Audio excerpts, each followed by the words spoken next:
रोजगार है तो बेरोजगार क्यों? खुद का डोना पत्तल उद्योग लगाएं, महीने का 15 से 25 हजार रुपए कमाएं। देखिए, 3 वर्ष पूरे होने पर आज माननीय मुख्यमंत्री जी ने शिमला से प्रेस वार्ता करके अपने 3 वर्ष के कार्यकाल का लेखा जोखा जो है वो प्रदेश की जनता के आगे रखा है। और शुरुआत उन्होंने की वृद्धावस्था पेंशन जो है उसके कितने लाभार्थी हैं, कितना पैसा दिया गया।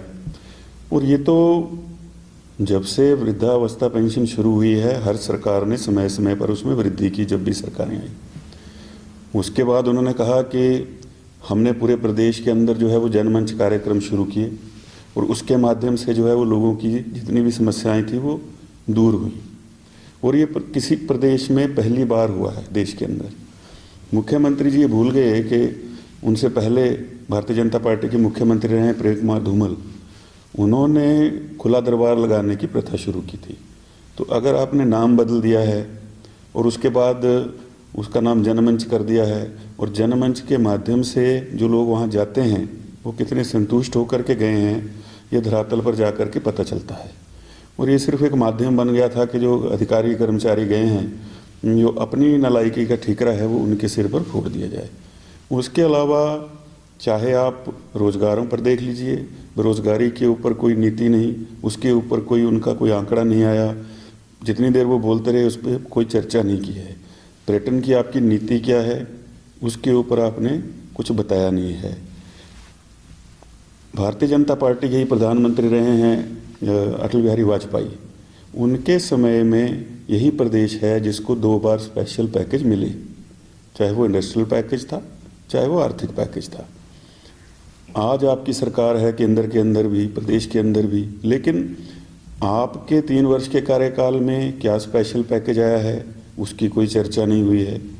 प्रदेश जो है अगर आप देखें तो विकास कार्यों को बिल्कुल पूर्ण विराम लग गया है, उसके ऊपर कोई चर्चा नहीं। आज आप सड़कों के हालात देख लें, बिजली पानी की जो व्यवस्था है उसको देख लें।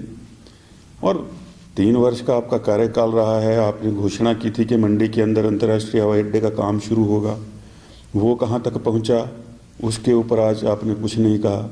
गग्गल हवाई अड्डे का विस्तार होना था, उसके ऊपर कुछ नहीं कहा। तो मेरा ये मानना है कि जो असली मुद्दे थे, चाहे वो केंद्रीय विश्वविद्यालय का हो कांगड़ा का, चाहे आप मंडी के अंदर ही देख लें, ये अगर आपका जो गृह क्षेत्र है, आज हम मंडी की बात करें, जिले की बात छोड़ दीजिए, अपना चुनाव क्षेत्र जो है मुख्यमंत्री जी का, उसकी सड़कों की जो व्यवस्था है वो पूरी तरह से चरमराई हुई है। तो बाकी प्रदेश जो है वो क्या उम्मीद रखेगा। और जहाँ तक मेरा ये मानना है कि 3 वर्षों के अंदर भारतीय जनता पार्टी की जो सरकार रही है, आपके जो अध्यक्ष थे उनको अपने पद से इस्तीफा देना पड़ा, मंत्रिमंडल में आपको विस्तार करके फेरबदल विभागों में क्यों करना पड़ा, जो ये सारी चीज़ें हैं। और कोरोना काल के अंदर पीपीई किट, आपके वेंटिलेटर्स, इनकी खरीद फरोख्त के जो मामले आए, उसके अंदर जो भ्रष्टाचार के आरोप लगे हैं, और भूमि घोटालों में जो है वो आपके कुछ नेताओं के नाम आए हैं।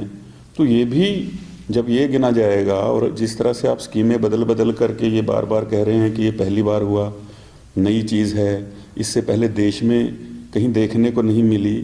तो एक पिक्चर आई थी मिस्टर इंडिया जिसमें अनिल कपूर गायब हो जाते थे। तो ये नई ऐसी चीज़ें आई हैं जो देखने को ही नहीं मिल रही हैं। या तो ये सिर्फ इन्हीं को दिखाई देती हैं, न जनता को दिखाई देती हैं, न हमें दिखाई देती हैं। तो बड़ा 3 वर्ष का जो लेखा जोखा रखा है, मुझे लगता है कि बड़ा हास्यास्पद एक तरह का बयान आज उनका है।